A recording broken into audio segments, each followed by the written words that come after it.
Welcome to the Essentially You podcast. Tricia, honey, how are you doing today, girl? So good. I'm so happy to be here. Thank you.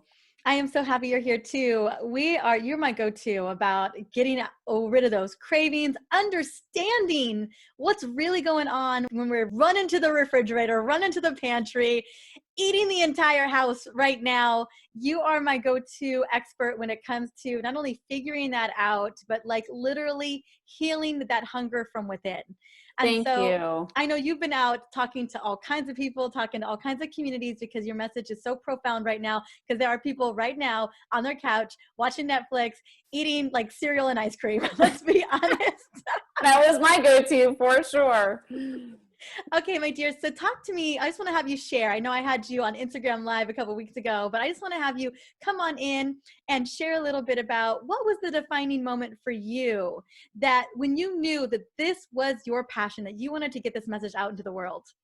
Oh, that's a great question. Yeah, well, having suffered from this myself, I was 50 pounds overweight and just miserable with my weight, and also miserable with the fact that nothing I tried worked, like diets and exercise programs and 12-step programs. And I always say pills, potions, and lotions. And even therapy. I went to an eating disorders therapist at one time. So nothing really stuck for me except the weight. And so it was just a never ending battle. And what happened for me, I was able to finally heal my emotional eating. So it was when I started really focusing on that I found a solution. And I have been blessed to be sharing that with other people for so many years. And it's just, when you overcome something that, and this, when you overcome something that just seems like unachievable or something that you just start to feel, what happened for me is I felt hopeless at one time. Like I felt like I'm totally screwed. I'm going to go up and down the scale for the rest of my life. That's going to pretty much be what it's going to look like.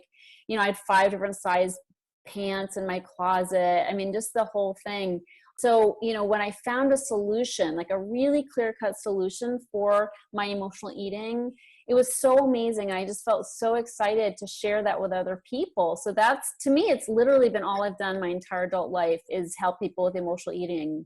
And would you say, Tricia, honey, in the experience of serving tens of thousands of people over the years, is that really kind of the core of what gets us into so much trouble? It's just the emotional aspect that we're not able to tap into those emotions. And so we're self-soothing with food, especially right now. Right now, we're locked in our houses. We got food in the fridge. Maybe we bought all kinds of food. I don't know.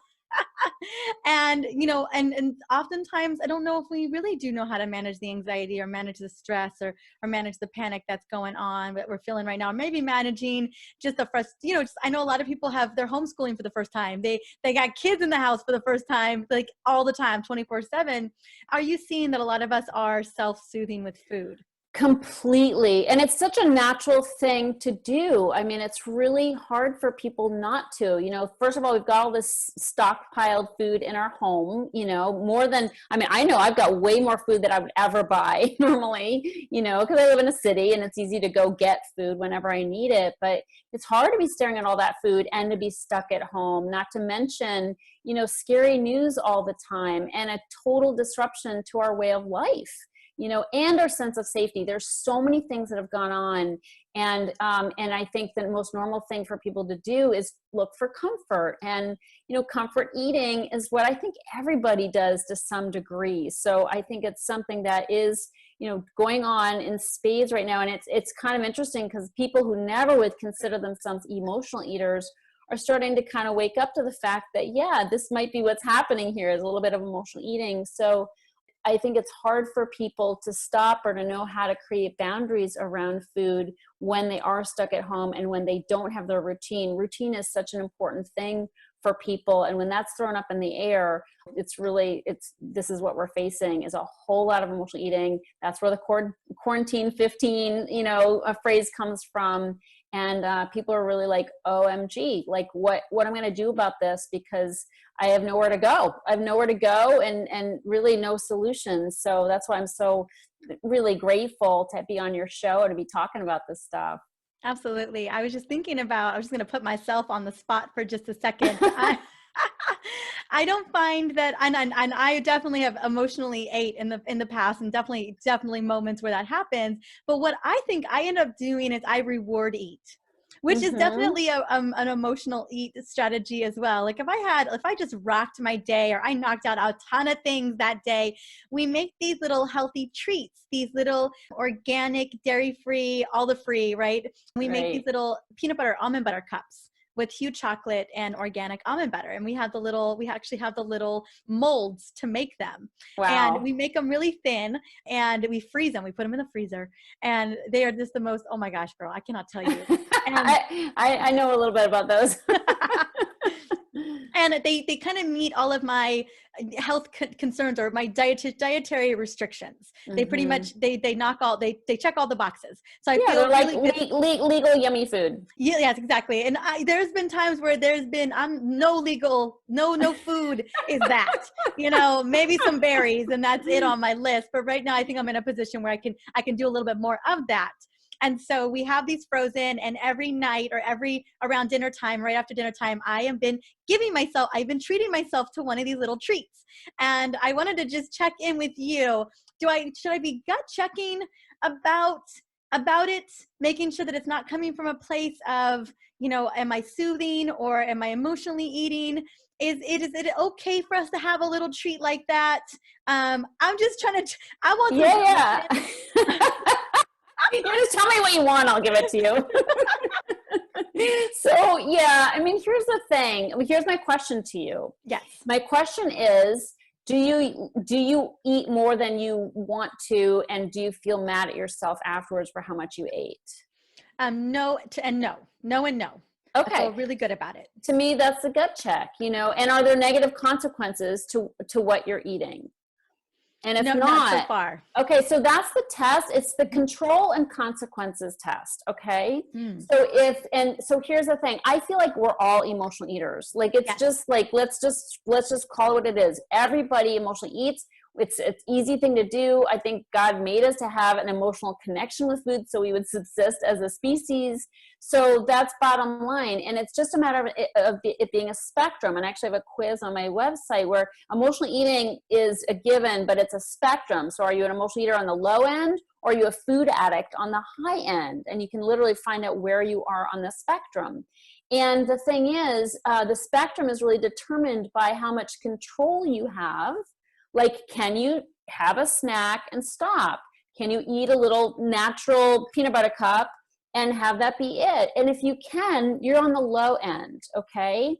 Or do you lose control where you end up eating the whole stash in the refrigerator? That was me, okay? Like one was never enough for me. Like I had to have more, and then later I'd be mad that I ate as much as I did because I'd get really full or stuffed and I'd feel sick the next day. So that's losing control. So that brings you on the higher end of the spectrum. The other really way of measuring this is consequences. So on the low end is you might even eat a little too much one day, but you exercise the next day, you go to the gym, typically when we go to gyms, and you work it off, and so you don't gain weight from it, you feel fine, or you might do a detox or something, and then you're back to normal, but if you have consequences where you keep doing that, like you lose control over and over, and then it starts to show you're gaining weight from it, or you're getting some, you're not eating natural peanut butter, like free everything peanut butter cups, but you're actually eating Reese's and you're eating Hershey's Kisses and you're going into the Doritos and the ice cream, the Ben and Jerry's, and then you're putting on weight, or you're developing some kind of problem like diabetes or heart condition, or, just any other kind of issue that comes from gaining weight or eating crap, when those consequences start to pile up and you feel crappy about yourself, like you're constantly, like you wake up in the morning and all your mental talk is like, what's wrong with you? Why can't I stop? Like I'm lazy, or I'm a loser. I mean, these are all things I used to think about myself. Like what is wrong with me? Why? No matter how much I know. Because a lot of my clients are super healthy. Like they know a lot about nutrition. They could write a book on it because they've been trying to figure out like how to get over it, right? And so they're very knowledgeable, but they don't follow through in what they know. That's the emotional eating gap. That's where this comes in. So the point is, the more consequences, the higher you are up on the scale, okay, of that spectrum, the emotional eating spectrum. So it's really, that's why I don't think you should worry about your peanut butter cups, because you can eat one or two and you're satisfied, and that's totally fine. It's not a problem unless it's a problem. That's the bottom line. I love that. I so appreciate the spectrum. I so appreciate the clarity, because I think that there's a lot of gray murkies. You know, I've been very blessed to have you as a friend for a long time. And I have a lot of information in my head about the things you've said over the years. And I'm always like, what would Tricia say about what you do in these moments? And I'm like, well, let me just gut check with her and see what's up with that, and kind of determine, because, you know, we can tell ourselves a lot of things. And, you know, and I was always wondering, like, how do we know where we fall on the scale? Because I absolutely agree with you. I think that every single one of us eats emotionally to some degree, and always trying to figure out where on the spectrum is it, you know, it falls into this is kind of a low concern, or it's okay, versus now we've got maybe a potential addiction that we're dealing with, or we're feeling like we're a food addict. I know that there's definitely some guidelines there. And I so appreciate that you have a quiz, which I will make sure to have in the show notes. Because if you are wondering right now, especially right now, as we have more food in our fridge than ever, we probably bought a lot of processed foods because that was the thing that we thought would store the longest, you know, whether we're falling into that scale or not. Amen. And thanks for taking me with you wherever you go. I really appreciate that. You go to some really nice places. So if you're wondering what Tricia would think of this, I'm like, are we doing that in Italy? Or are we doing that in France? Oh, girl, I didn't take you to Italy. I'll tell you what. That's right. You shut me down on that one. Oh yeah, I was like, all bets are off here. It's a different ballgame. When in Italy, funny. it's like being in Vegas. Exactly. Okay, so I would love to, I think we kind of distinguish this emotional eater versus food addict.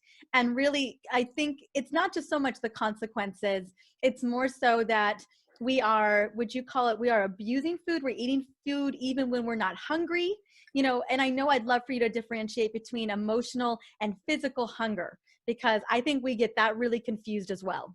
Absolutely. Yeah. So first of all, I think what's important is whether somebody like I asked you, do you feel bad about it? You know, and if somebody is feeling bad, like if, you know, we've all got different values, we've all got different standards, and we've all got sort of a different makeup on what works and what doesn't work for us. So at the end of the day, it's a personal thing, you know, but if somebody, you know, it feels really bad about what they're eating and it haunts them, then it doesn't matter how much it is or how much it is compared to the next person. You know, if it's bothering you, again, if it's not a problem, it's not a problem. If it is a problem, it is a problem. So, but in terms of physical hunger versus emotional hunger, this is so tricky because emotional hunger can totally mask itself as physical hunger. To this day, I've been doing this work for 30 years. To this day, I'll be like, I'm so hungry. And then I'll realize I just ate breakfast like 2 hours ago. I'm like, no, you're really not so hungry, you know, but I'm like, but it feels like I am, you know? And so it's really, it's really deceptive. And I think more than ever right now, people keep feeling like they're hungry because those emotions are creeping up. And, you know, when we have fear, when we have anxiety, when we have anger, you know, we have strong emotions, we can definitely, you know, those can turn themselves into, you know, a feeling of hunger, because really what we're looking for is a way to mask those feelings, a way to shut them down because they're so uncomfortable. And that's when it feels like we're hungry, when we're really just, you know, experiencing a lot of uncomfortable emotions. And I think that's mostly what emotional eating is just, we don't want to feel. Like it's just uncomfortable. We don't want to feel. And I have something called the PEP test. And I think this will be helpful for people to hear, because you can really test kind of what's going on, because people are always like, no, I just like chocolate, you know, and I thought that for years. I thought there's no problem here. I just like food. But it wasn't until my consciousness was raised, you know, as to what might be going on underneath the surface that I started to realize it's not that simple. Like there is something emotional going on. So the PEP test is an acronym, and it's a way to identify the 3 top emotions that drive people to eat from my research. And The first P stands for painkiller. So we use food or excess food or munchies or, unhealthy foods as a painkiller. And that's why we go for the carbs. That's why we go for the sugar and the high fat foods, is because they do kill pain, emotional pain, uncertainty, just a feeling that everything's been upset, or, actual emotional anguish over family members dying, a fear of dying. I mean, there's so many different things that can feel really painful to us in terms of our emotional lives. And when we eat heavy, high calorie foods, we numb out. Like, we don't feel it. It is literally a painkiller. And so that's it's probably the top reason why we use food. The E in the PEP acronym stands for escape. And this is a big one right now, obviously. Like, nobody wants to deal with this reality. It sucks so bad. And it's like, I wake up, I'm like, I cannot believe this is real. Like, I keep waiting for it to be a dream that I wake up from, but the fact is that there is a lot of fear going on. So fear is a big driver of emotional eating. And now more than ever, there are real fears happening, financial fears, health fears, and so on and so forth. So fear is a big driver, and we want to numb out. We want to get our foods, get our, bingeable TV shows, and just totally check out. And that's, food is great for that. It really is. And some people will use pot and alcohol and other things, but, food's the easiest. It's the quickest. It's the easiest, and everybody's doing it. So the last P. Everybody's doing it. I mean, like, an example of this is in San Francisco. I believe that alcohol consumption is up 42% now that we've been. I was like, what? That is impressive. And I know that the Bay Area, San Francisco in particular, has some of the, like, in terms of per capita, I think that's the most bars per capita. And so they thought that maybe that number would go down, but it's actually, anyway, I just thought I would share It's true. It's like, this is horrible. Like, let me check out. Like, it's people are needing to escape. And so it is definitely a real need. And the third emotion comes from the P stands for punishment. So we use food as a form of punishment. And I don't think this is in play as much right now in the times we're in right now. I think fear, definitely fear and pain are the drivers. But definitely guilt. If somebody chronically struggles with food and weight, guilt's a big one, because we tend to feel it really easily, and we tend to feel bad about a lot of things. So our minds are very overeaters are overthinkers. And so we tend to, like, replay conversations in our head, replay events in our lives, and beat the crap out of ourselves. And so guilt is a big driver of emotional eating as well, because we just, it works, and people, like, I don't punish myself with food. Food is my reward, like you were talking about. But if somebody does lose control, like what I used to do is, sit in front of the TV, but then I'd go overboard and have, I keep getting up and getting more food until I felt totally sick, and the next day I don't want to see my friends. I don't want to do anything productive. I don't want to exercise, nothing. So that is a form of, like, that I was hurting myself. Like, I was literally beating myself up, like you said, abusing food. And why would somebody do that? Well, guilt is a big sort of subconscious reason why people do overeat. So again, I don't know that that's is in play right now, considering the times we're in, but generally, if somebody chronically struggles, that is definitely one of the emotions that will drive overeating. I appreciate the acronym and really going into depth. I can imagine so many people are relating right now. And what I related to most is that gut check around being hungry.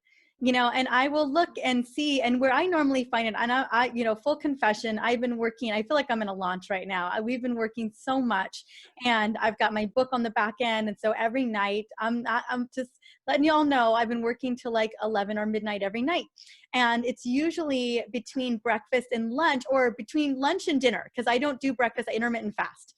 And between lunch and dinner, and it's usually a lighter lunch, but around 3 o'clock or 4 o'clock, and this tends to be my little craving trigger moment.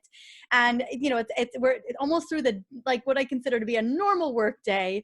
All of a sudden my body will kick in a hunger signal, and I will go back in, and I'll think, okay, you ate 2 hours ago.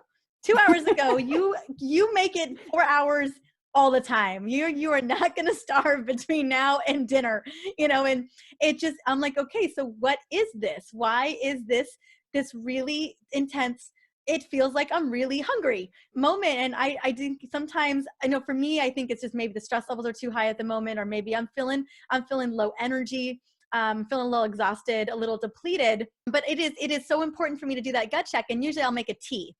Like, okay, I'm going to go make a tea, and teas tend to kind of shut that sucker down.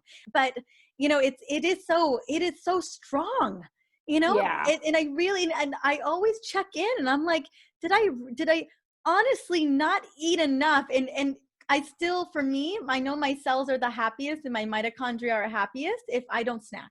They don't like me snacking.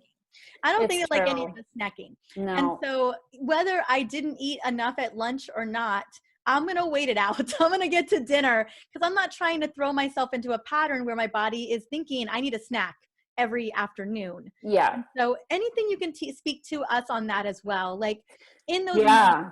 what else can we do, or should we? I mean, I think that the thing I think you're going to tell me is set yourself up better for lunch. Well, here's the thing. That must be you telling yourself that. That So, by probably the is. way, but I think the thing I like, it comes to me is really the routine and the schedule of eating, Mhm. because there is like a little one inside of us that will panic if she feels starved, Mm. especially if somebody's an emotional eater and has a really messed up kind of experience of dieting and that kind of deprivation and that kind of thing. And so there's sort of like this red, this panic button that gets hit with, she feels like she's being starved and she's like desperate, and there's just, and it's so primal. It's like, I have to eat, and so that's why I talk about something called 3-meal magic, and Yes, I it love 3-meal magic, girl. okay, so that's the thing, is 3 meals with nothing in between, because the Mhm. snacking is really, that is the downfall for everybody, because it's like endless. You don't know what you ate, you don't know how much you ate, and there's no beginning or end, and we never snack on healthy foods. It's snacky foods like nuts and chips, and not the nuts are bad, but truthfully, we always overeat on nuts because they're Right. I so was going damn to say good. that handful becomes like 2 handfuls, it Never, gets like, messy. yeah, totally. So snacky foods are going to be a real problem, and that's why the 3 meals with nothing in between is so helpful. And whether you do it, intermittent fasting, and you start later or whatever, I say give yourself a schedule of eating, so that little girl inside that can really panic and feel like she's not being fed properly, she knows food's coming. And having that conversation with yourself is exactly what I do too. I'm like, let's explore this a little bit. Like, are you really hungry? And you have that little conversation. And so, but that's the nice thing, is when you do have a regular schedule of eating, you can assure yourself, it's sort of like you're comforting yourself. It's not now, food's coming, you're going to be fine, and that it really does help to know that we're on a schedule, the schedule is dependable, and our bodies depend on it too. Like, my body is so used to those 3 meals and a certain amount of food each meal. So I really can tell and eyeball how much is enough food for me, or whether I ate too much or didn't quite eat enough, because it's usually the same amount each meal. With that regularity, our bodies will just really thank us for as well. Rituals, I think, are so critical. And like you said, just having that schedule that what it allows you to do, there's freedom in that. There's freedom Yes. and safety in that. Yes. And because that nutrition's coming in those 3 meals. And I love that so much.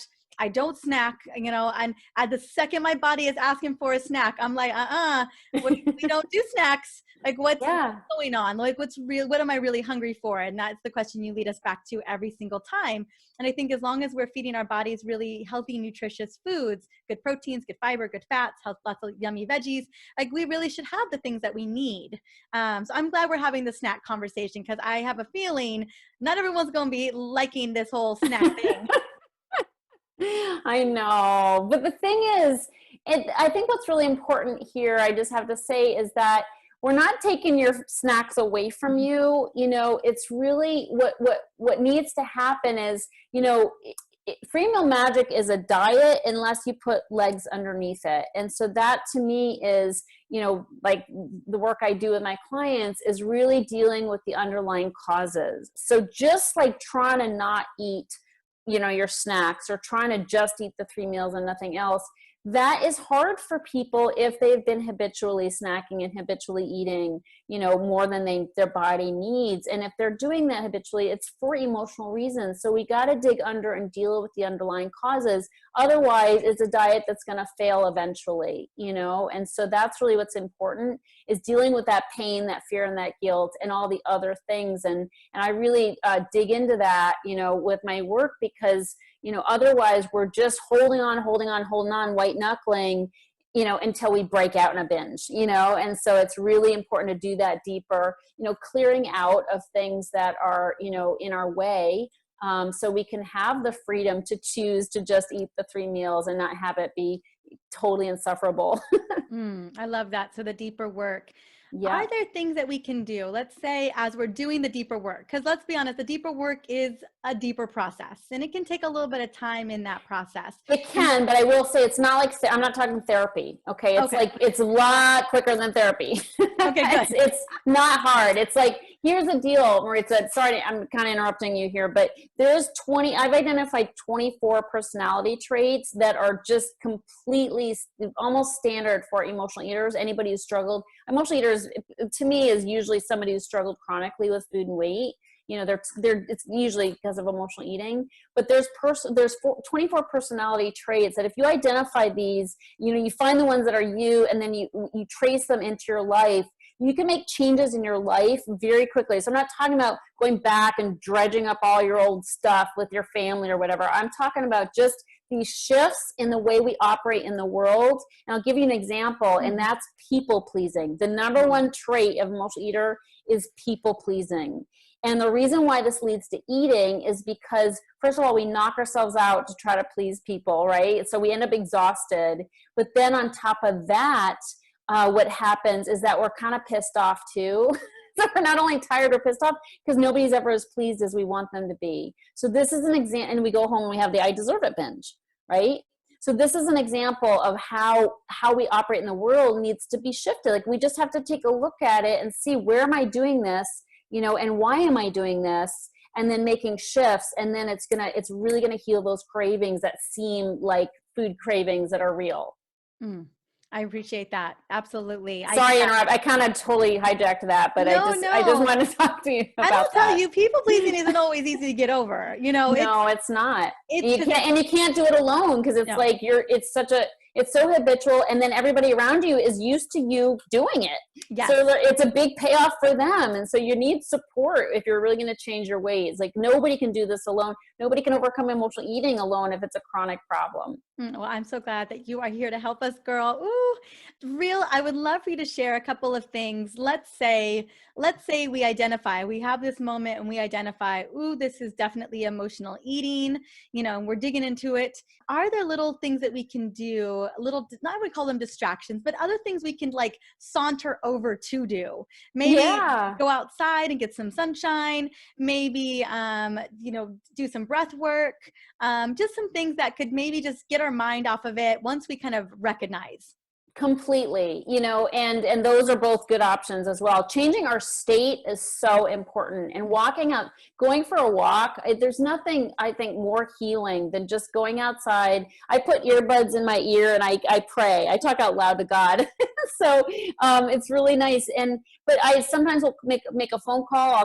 Literally today I was feeling heavy, like all that's going on today, it felt really heavy to me. And I sort of felt like I was carrying the weight of the world. And I went for a walk, and I talked to my mom, and I had a great conversation with her. And then I called another friend, and just through that process of walking and talking, because connection and community at the heart level is so, so important. And what I mean by that is isolation is really our nemesis, because when we're alone with our thoughts, which are usually scary, they always say, don't go into at least what's going on inside my head. Don't go there alone, like bring some backup. So bottom line is, we can't live in isolation because it will get the best of us. So reaching out to friends, talking to friends, doing Zoom calls with family, or friends, anything to get our heart ignited and connected with other people is going to really be so healing for us. And again, it will change our state. So anything to change your state. I also will walk and I'll dance at home. I'll put my earbuds in and listen to my favorite, dance songs. I mean, anything to just sort of break that trance that you're in, super, super helpful. But I love getting out of the house. I feel so much better after I do, especially if I've talked to people that I care about. I love all of those things. I think those are all so profound and so easy for us to begin to do. And they're wins. There's so many like that. There's a pleasure stacking process to that too, especially the going outside, talking to friends, listening to music. There's a lot of pleasure stacking in that. So now there's a lot of different wins that happen because of that as well. I love it. I think you've given us so much to not only consider, but to also actually go on and implement. I want people to plug into the quiz, but I know that you've got another little something for us that you're going to share. Yes, I did recently when all this hell broke loose. I did something called my Don't Eat the House series. So one night it just struck me like don't eat the house. Like that's what we want to do when we're at home, stuck at home with all the stockpile foods. We want to eat the house. So I have something called the Don't Eat the House series, which is really cool because there's 5 different mini classes with different topics, like, what to do if your partner is like eats junk food all day, how to stay close to your own, what you want to do for yourself, how to overcome boredom eating, what to do with all that stock, how to deal with the stockpiled food. So this is 5 mini classes, including quizzes and assessments and cheat sheets, and people can download it for free, basically. I love it. Oh my goodness. This is such an incredible resource. I love the quizzes, the little assessments, and the videos. Oh my gosh. I cannot tell you how many conversations I've had with friends, even my mama, who feel like there are people in their households that are sabotaging them, that are just not on the same train. And I just love that you have a resource. I immediately thought of so many people who are like, I'm trying to stay healthy, but my partner is not doing me any favors. Yeah, and there's even a handout for 30 stir crazy strategies on things you can do. So it's really fun. Oh, girl, you have set us up for success. I'll have the link in there as well.